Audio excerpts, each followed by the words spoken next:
Dan dia kaget. Begitu dia kaget, jatuhlah Rima itu. Begitu Rima ini jatuh, pocong ini masih ada di situ dan berdiri ngelihat ke arah Rima. Nah, begitu Ali ini turun, dia balikkan badan, langsunglah senter ini diarahkan ke arah bawah. Dia ini ngelihat ada sosok pocong itu berdiri.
Bismillahirrahmanirrahim. Assalamualaikum warahmatullahi wabarakatuh.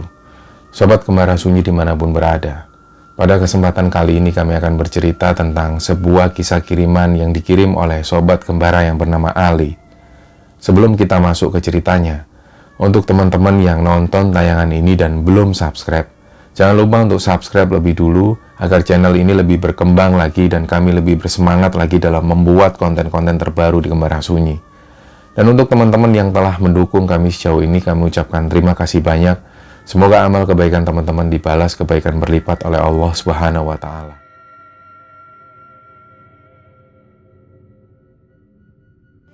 Ya, untuk cerita kali ini, pengirim ceritanya ini adalah Ali.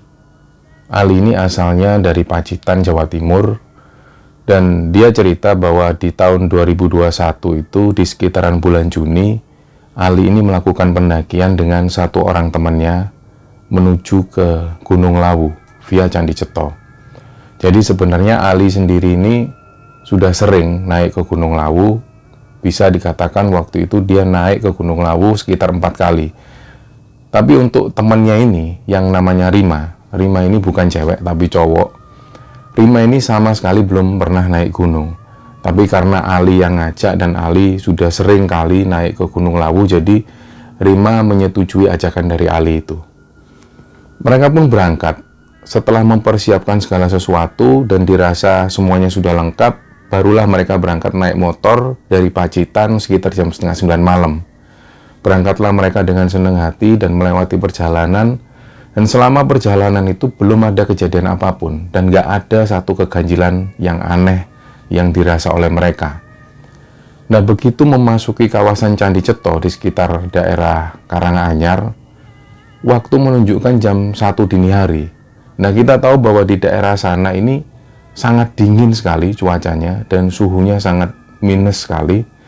Apalagi ketika ada kabut yang datang sangat menghalangi pandangan mata. Dan ketika kabut itu tebal, maka jalanan ini sangat nggak terlihat sekali. Nah, waktu itu ketika mereka sampai di sekitaran area Candi Ceto, karena mereka melihat maps. Di maps itu dilihat jarak yang mereka tempuh ini kurang 2 km. Jadi waktu itu Ali dan Rima ini memutuskan untuk istirahat sebentar di satu warung sambil istirahat sejenak dan nunggu pagi. Ada satu warung di situ dan mereka berhenti, mereka pesan makan dan minum sambil ngecas power bank mereka. Harapannya supaya power bank ini bisa dipakai ketika melakukan pendakian nanti. Nah, sambil nunggu dengan suasana di luar itu kabut yang turun tipis sekali, mereka ini sambil istirahat sebentar dan sambil nunggu. Ternyata Ali ini nggak sadar dan Rima ini juga nggak sadar bahwa mereka ini tertidur. Mungkin karena saking capeknya, mereka kecapean dan akhirnya tertidur di warung itu. Nggak kerasa waktu itu mereka dengar adzan subuh berkumandang dan akhirnya mereka ini bangun. Nah, pada waktu itu Ali ini sempat tanya ke Rima, ini kita lanjut sekarang atau nunggu nanti? Lah, karena Rima ini sempat bilang ke Ali, tunggu dulu aja Al, sekalian nunggu matahari terbit, karena kita nggak tahu jalannya menuju ke sana itu seperti apa. Nanti khawatir kita malah masuk ke jurang. Nah, akhirnya dari kesepakatan mereka berdua, mereka pun nunggu sambil nunggu powerbank ini full. Nggak lama kemudian, sekitar jam 5:30 pagi, barulah mereka berkemas lagi dan langsung melanjutkan perjalanan. Sekitar nggak sampai setengah jam, mereka sampai di base camp pendakian di Candi Ceto. Di sana ada beberapa pendaki, terutama ada pendaki perempuan yang sudah berkemas-kemas. Dan waktu itu Ali ini tanya ke pendaki tersebut, mau naik apa sudah turun Mbak? Oh, sudah turun Mas, ini kita mau pulang. Oh ya sudah, mereka pun parkir motor dan tanya lagi Ali, Mbak, untuk yang jaga pos perizinan itu kira-kira buka jam berapa ya? Oh, kayaknya nanti Mas, sekitar jam 7:30. Oh ya sudah, terima kasih infonya.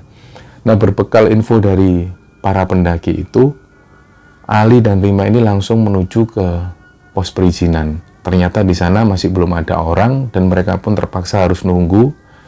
Dan ternyata sekitar jam 7:30 ada pos penjaga ini yang datang. Dan tanpa ngomong apapun, si pos penjaga ini langsung menyerahkan tiket dan Ali disuruh membayar 60.000 waktu itu. Nah, dia masih ingat. Nah, karena waktu itu Ali ini nggak berpikir yang macam-macam, dibayarlah 60.000 itu dan tiket dibawa, mereka pun naik.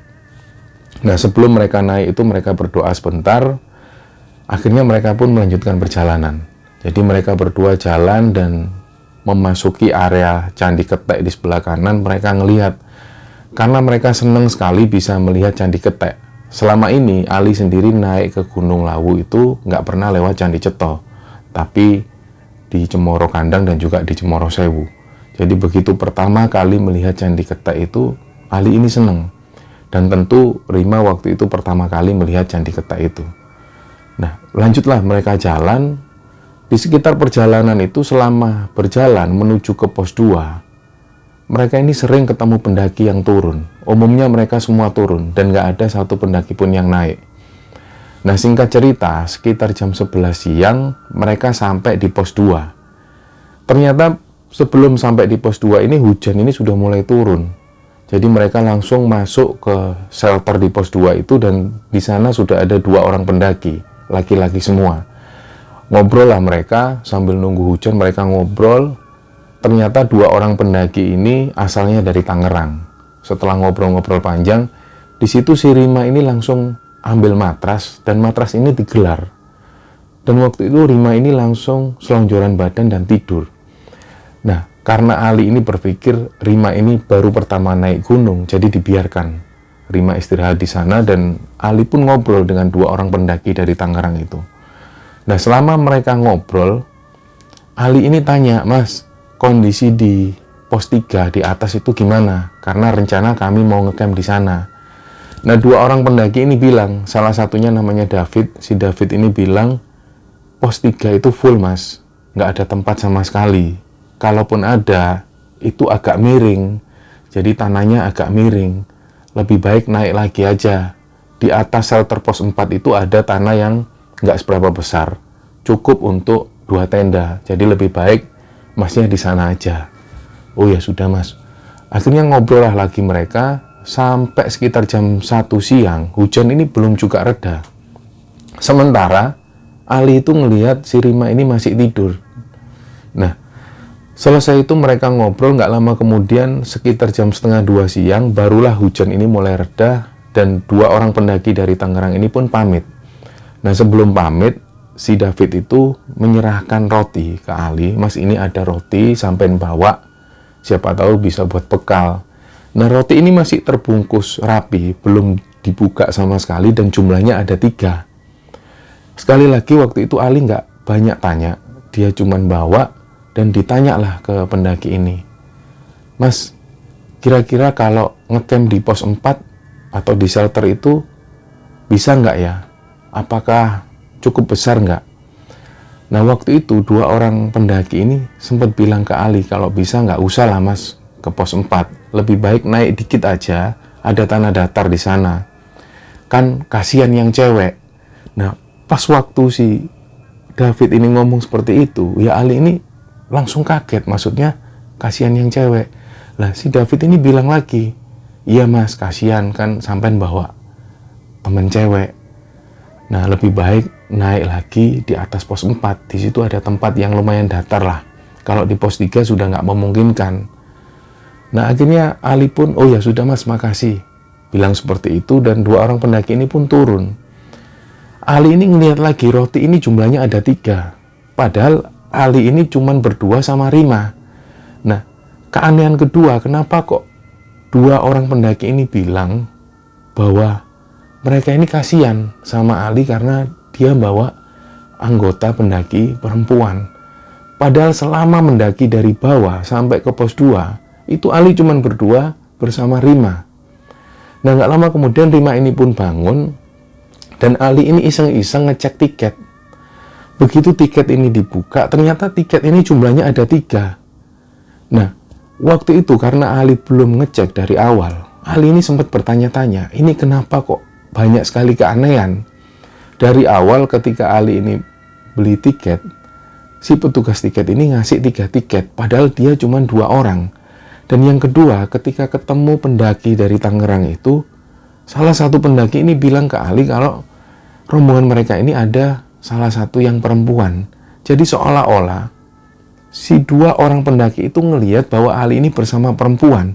Padahal Ali cuma sama Rima, temennya yang cowok itu. Nah, karena nggak terlalu mikir yang negatif, akhirnya Ali cepat-cepat membangunkan si Rima. "Ayo Rim, bangun Rim, hujannya udah reda, kita lanjutkan perjalanan." Ya udahlah, akhirnya mereka persiapan, prepare sekali lagi, mereka pun lanjut jalan. Nah, melewati perjalanan itu sama sekali mereka belum ketemu pendaki. Nah, sampailah singkat cerita mereka sampai di pos 3 itu, kondisi ini sudah malam, sekitar jam setengah 9 malam. Nah, waktu itu Ali ini juga merasa, ini kok perjalanan kok terasa lama sekali lewat di Candi Cetok ini. Tapi di sisi lain, Ali ini sadar bahwa Candi Cetok ini jalurnya memang jalur terpanjang jika dibandingkan dengan jalur-jalur lain yang ada di Gunung Lawu. Jadi ketika sampai di pos 3 dan Ali dan Rima itu melihat suasana di pos 3 ini benar-benar rame dan nggak ada tempat untuk mereka ngecamp. Jadi mau nggak mau, akhirnya mereka pun melanjutkan perjalanan menuju ke pos 4. Nah, selama menuju perjalanan ke pos 4 ini, jalan ini begitu nanjak, apalagi baru aja selesai hujan di sana dan jalan sangat licin sekali waktu itu. Singkat cerita, begitu mereka sampai di pos 4, yang pertama kali Ali lihat itu ini shelternya kok kayaknya nggak mumpuni untuk dibuat ngecamp. Karena selain itu, Ali ini juga sering mendengar bahwa di pos 4 di Gunung Lawu Candi Cetok ini banyak cerita-cerita miring. Banyak sekali para pendaki itu yang diganggu di pos 4 ini.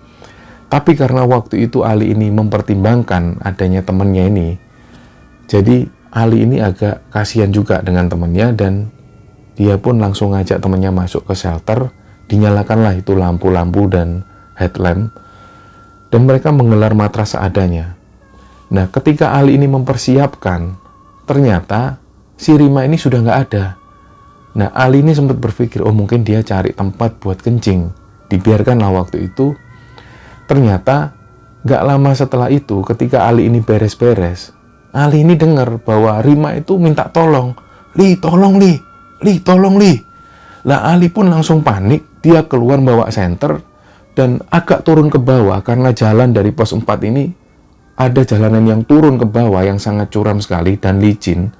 Ali langsung segera turun dan ngelihat si Rima ini jatuh tengkurap dan posisinya tengkurap nggak bisa bangun. Dia minta tolong ke Ali, "Li, tolong nih, tolong nih. Loh, kamu ini kenapa? Kok tiba-tiba jatuh kayak gini? Udah Li, tolong Li, ditolonglah oleh Ali dan langsung dibawa masuk ke shelter pos 4.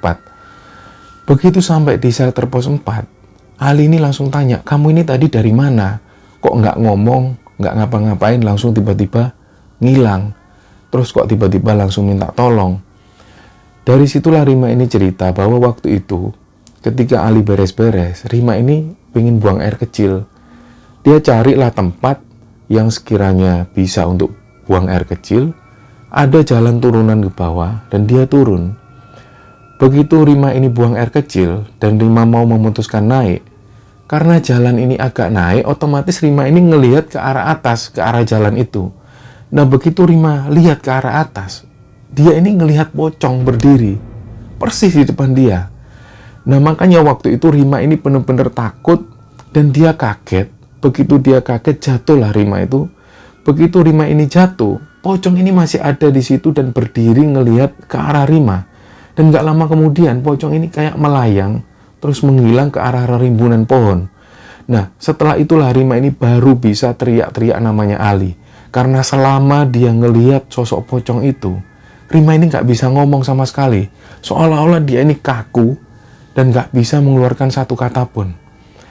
Nah, setelah mendengar cerita dari Rima itu, akhirnya Ali ini juga mulai ngerasa takut. Aduh, ini beneran berarti. Di pos 4 ini kayaknya memang bener-bener gak beres. Dilihatlah waktu itu ternyata sudah jam 11 malam. Nah, karena mereka ini sudah takut, dan apalagi suasana di sana ini sepi, nggak ada satu pendaki pun, mereka ini agak ragu awalnya, terutama si Ali. Ini lanjut ke atas atau tetap di sini? Karena banyak sekali cerita yang beredar tentang keangkeran dari pos 4 Gunung Lawu via Candi Ceto ini. Nah, nggak lama nunggu, Ali dan Rima ini dengar ada rombongan pendaki ini yang turun dari atas. Nah, dari situ mereka ini agak lega. Alhamdulillah akhirnya ada rombongan pendaki yang turun.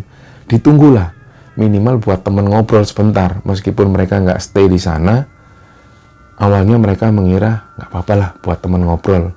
Minimal ada teman sebentar. Nah, rombongan ini jalan turun, ditunggu terus. Nah, sambil nunggu, Ali ini pun ngobrol dengan Rima. Dibikinkanlah teh, dia bikin satu minuman di sana. Nah, setelah ngobrol-ngobrol sebentar, barulah mereka ini ingat lagi. Si Ali ini ingat, loh, rombongan ini yang tadi turun kok belum juga sampai. Rim, bentar Rim, aku tak ngecek rombongan yang di atas. Mungkin barangkali mereka lagi istirahat di atas, biar tak suruh turun. Akhirnya Rima pun setuju, ya sudahlah. Ali pun langsung bawa senter, dia ini naik ke atas, ngecek di mana rombongan pendaki yang tadi ini ada suaranya. Begitu dicek, semakin Ali ini semakin naik. Lah Ali ini langsung merasa heran. Nggak mungkin sejauh ini, karena suaranya itu begitu jelas, mereka ini sudah dekat. Tapi kenapa begitu dia ini naik dan dicek, nggak ada satu orang pun di situ. Ali ini pun masih penasaran, dia coba naik lagi karena ingat pesan dari pendaki 2 orang dari Tangerang itu. Dia bilang kalau di atas ini ada tanah datar yang bisa untuk ngecamp. Dicarilah mungkin di sana rombongan pendaki ini. Karena Ali ini terus terang waktu itu takut. Dia butuh teman supaya orang-orang pendaki yang banyak itu bisa menemani mereka. Dicari semakin naik ke atas. Disitulah Ali merasa ini ada yang ganjil, ini ada yang aneh. Gak mungkin sejauh ini belum ada pendaki sama sekali. Akhirnya Ali ini pun turun. Nah, begitu Ali ini turun, dia balikkan badan, langsunglah senter ini diarahkan ke arah bawah. Dia ini ngelihat ada sosok pocong itu berdiri. Nah, semakin Ali ini mengarahkan senternya ke arah pocong tersebut, Ali ini bisa melihat persis bahwa pocong ini wajahnya itu hitam, gosong, dan wajahnya ini penuh lendir. Dari situlah Ali ini gak bisa menggerakkan badannya sama sekali. Dia diam di situ. Gak seberapa lama dia diam, dia terus memandang ke arah pocong itu dan pocong ini diam. Jadi Ali itu bisa melihat persis sosok pocong ini wajahnya begitu menyeramkan, tapi Ali gak bisa menggerakkan badannya. Dia diam terus. Nah, gak lama kemudian ada yang nepuk pundaknya Ali. Le, ayo mudun, ambek mbah. Lah di situ Ali ini ngelihat ada sosok kakek-kakek. Beliau itu pakai celana komprang dan pakai kaos hitam dan pakai jaket hitam yang tipis. Jadi sosok kakek-kakek ini ngajak Ali untuk turun. Ayo mudun karo mbah, turun sama kakek. Lah dari situlah Ali ini langsung merasa lega. Alhamdulillah ada kakek-kakek ini. Iya mbah, ini saya juga mau turun mbah. Ya sudah, ayo bareng sama mbah. Begitu dalam perjalanan turun, belum sampai di pos 4, si kakek-kakek ini bilang ke Ali, Le, kalau bisa, jangan ngecamp di pos itu, jangan ngecamp di tempat itu, naik aja. Oh nggih mbah, naik aja, di situ ndak bagus tempatnya. Iya mbah. Akhirnya berbekal informasi dari kakek-kakek ini, Ali pun turun. Jadi bareng dengan kakek ini turun ke pos 4, dan gak lama setelah itu, kakek-kakek ini pamit melanjutkan perjalanan turun. Nah, begitu Ali ngelihat sosok kakek-kakek ini kakek-kakek ini kok nggak membawa penerangan apapun. Nah, sempat ada pemikiran dari Ali, senter ini mau diserahkan ke kakek tersebut. Jadi, Ali ini langsung ngikuti kakek ini turun. Nggak lama setelah itu, kakek ini sudah nggak terlihat lagi. Padahal baru aja kakek ini turun. Nah, setelah Ali ini nyusul kakek-kakek ini, dan kakek ini sudah nggak terlihat lagi, dari situlah Ali ini sadar bahwa ini berarti bukan kakek-kakek atau manusia pada umumnya. Nah, hal ini pun disimpan oleh Ali. Dia nggak mau ngomong ke Rima. Ali pun langsung masuk ke shelter pos 4 itu. Rima ini tanya, kamu dari mana, Li? Aku kan takut sendirian, Li. Oh iya, Rim, aku tadi dari atas nyari pendaki itu. Terus gimana? Ternyata nggak ada pendaki. Lah, kok bisa? Padahal tadi kan kita dengar ada rombongan pendaki yang turun. Nah makanya itu, sudahlah, kita nggak usah bahas itulah. Kita lebih baik naik aja, Rim. Jangan ngecamp di sini. Ya udahlah, aku juga ngerasa nggak nyaman ini. Akhirnya mereka pun packing. Setelah packing sebentar, mereka naik. Dan hampir setengah jam perjalanan, mereka menemukan satu tempat. Ada satu tempat yang nggak terlalu besar. Mereka mendirikan tenda di sana dan mereka mulai istirahat di situ. Tapi lagi-lagi karena Ali dan Rima ini sudah takut sebelumnya, dia ini was-was. Dalam tenda itu mereka ini was-was. Nah, pada saat mereka itu tenggelam dalam ketakutan mereka itu, mereka ini dengar ada satu orang ini yang jalan menuju ke tenda mereka. Nah, ada perasaan was-was, juga ada perasaan penasaran. Ali pun coba buka tenda, ternyata dia ini ngelihat ada sosok perempuan. Perempuan ini perempuan muda. Tapi yang waktu itu dilihat oleh Ali, perempuan ini pakai busana seperti busana masa lalu. Dia pakai kemben dan pakai jarik di bawahnya. Terus langsung perempuan ini bilang ke Ali, Mas, kalau di sini nggak usah takut. Aku yang nemenin sama bapakku. Jadi masnya sudah nolong aku sama bapakku. Giliran aku yang nolong masnya. Lah waktu itu Ali ini juga bingung. Ini mbaknya ini siapa kok tiba-tiba bilang seperti ini? Tapi ketika sosok perempuan ini ngomong seperti itu, Ali ini agak gak takut lagi. Karena Ali merasa kalau ada temennya. Nah setelah sosok perempuan ini ngomong seperti itu, Ali ini pun ngucapin terima kasih. Ya sudah mbak, terima kasih kalau gitu. Ini mbaknya ngecamp di mana? Saya di sana sama bapak saya. Oh ya sudah mbak kalau gitu. Nah si perempuan ini pun turun. Setelah itu Rima ini pun tanya, itu siapa tadi, Li? Suara perempuan. Nggak tahu, katanya sama bapaknya. Dia ini tahu kedatangan kita dan jagain kita. Katanya kita tadi nolong mereka. Oh gitu ya. Emangnya kapan kita nolong? Rima tanya seperti itu. Ya nggak tahu makanya. Nah, pada saat itu mereka ini benar-benar bingung. Ini tadi perempuan siapa? Tapi mereka itu yakin. Si Ali ini terutama yakin bahwa sosok kakek-kakek dan sosok perempuan ini bukan manusia. Tapi kenapa waktu itu Ali ini bisa melihat wujudnya persis seperti manusia? Dan itu belum pernah dialami oleh Ali sebelumnya. Selama Ali ini mendaki ke Gunung Lawu, 4 kali dia mendaki ke Gunung Lawu, belum pernah mengalami kejadian yang semacam ini. Jadi pengalaman itu yang membuat Ali ini merasa aneh. Nah malam itu pun terlampaui, nggak ada keganjilan apapun, nggak ada keanehan apapun. Keesokan harinya mereka melanjutkan perjalanan, dan singkat cerita mereka sampai di puncak, dan mereka pun turun lagi. Nah, selama perjalanan turun itu nggak ada kejadian apapun yang dirasa ganjil atau aneh. Mereka turun seperti biasa melewati pos demi pos, sampai kemudian mereka ini berhenti. Sebelum sampai di Candi Getek itu mereka berhenti ngobrol sebentar. Nah, selama ngobrol inilah mereka sambil ngerokok, dan setelah itu mereka lanjutkan perjalanan. Nah, tanpa sadar mereka ini melewati Candi Getek. Mereka berdua itu melihat ada sosok kakek-kakek dan ada satu perempuan yang waktu itu dilihat oleh Ali. Nah, Ali ini melihat persis sosok bapak-bapak ini, kakek-kakek ini. Beliau itu berdiri persis di atas Candi Getek, dan di sampingnya itu ada anak perempuannya. Nah, Ali ini pun melihat ke arah kakek-kakek itu, tapi kakek ini dan anak perempuannya itu menghadap membelakangi Ali. Jadi waktu itu Ali dan Rima ini ngelihat. Nah, begitu mereka ini ngelihat, mereka pun jalan seperti biasa. Karena kakek-kakek dan anak perempuan ini membelakangi mereka, jadi mereka cuma melihat dari arah belakang. Setelah melewati Candi Getek itu, Ali ini pun ingat, "Loh Rim, HP ku ketinggalan Rim." "Loh, ketinggalan di mana?" "Tadi yang waktu kita istirahat aku sempat foto-foto. Kamu tunggu sini sebentar, aku mau ngambil HP ku." Ali pun naik, dan secara otomatis melewati Candi Getek itu, Ali ini masih ngeliat sosok kakek-kakek dan satu perempuan itu masih berdiri di atas Candi Getek itu dan membelakangi mereka. Ali pun langsung menuju ke tempat dia duduk tadi, diambillah HP itu, Ali pun kembali. Nah, begitu Ali ini balik, ngeliat ke arah Candi Getek itu, sosok kakek-kakek dan anak perempuannya ini tiba-tiba berdiri persis di dekatnya Ali. Dari situlah Ali ini langsung merasa agak takut.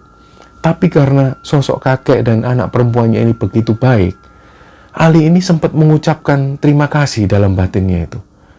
"Mbah, terima kasih ya Mbah, saya sudah ditolong." Mungkin waktu itu Ali ini merasa, karena ada sosok pocong yang terus mengikuti Ali, dan ketika ada sosok kakek-kakek ini, Ali itu merasa bahwa kakek-kakek ini nolong Ali. Nah, dari situlah si Ali ini sempat mengucapkan terima kasih. Ada kontak batin di sana. Dan setelah Ali mengucapkan terima kasih itu, kakek-kakek ini langsung melambaikan tangan. Nah, dari situlah Ali ini terus melanjutkan perjalanan, langsung menghampiri Rima, dan tanpa cerita bahwa kakek-kakek ini melambaikan tangan ke Ali. Ali nggak cerita ke Rima. Dia pun langsung melanjutkan perjalanan menuju ke basecamp pendakian itu. Setelah itu pun mereka packing dan pulang menuju ke Pacitan. Dari situlah Ali ini sempat berpikir, kira-kira kakek-kakek itu siapa? Dan anak perempuan itu siapa yang masih belum terjawab sampai hari ini? Ali ini selalu merasa aneh karena selama 4 kali mendaki ke Gunung Lawu, dia ini nggak pernah mengalami kejadian aneh semacam itu. Dan baru kali itu dia mengalami kejadian yang menurut dia itu ganjil ketika mendaki ke Gunung Lawu via Candi Ceto itu. Nah, sampai cerita ini diturunkan, Ali ini nggak tahu siapa sosok misterius kakek-kakek ini dan satu orang perempuan yang pakai kemben dengan busana masa lalu itu. Nah, cerita inilah yang dibagikan oleh Ali kepada Kembara Sunyi. Semoga kisah ini bisa diambil hikmah dan bisa diambil kesimpulan oleh teman-teman semua. Mohon maaf kalau ada salah-salah kata. Wassalamualaikum warahmatullahi wabarakatuh.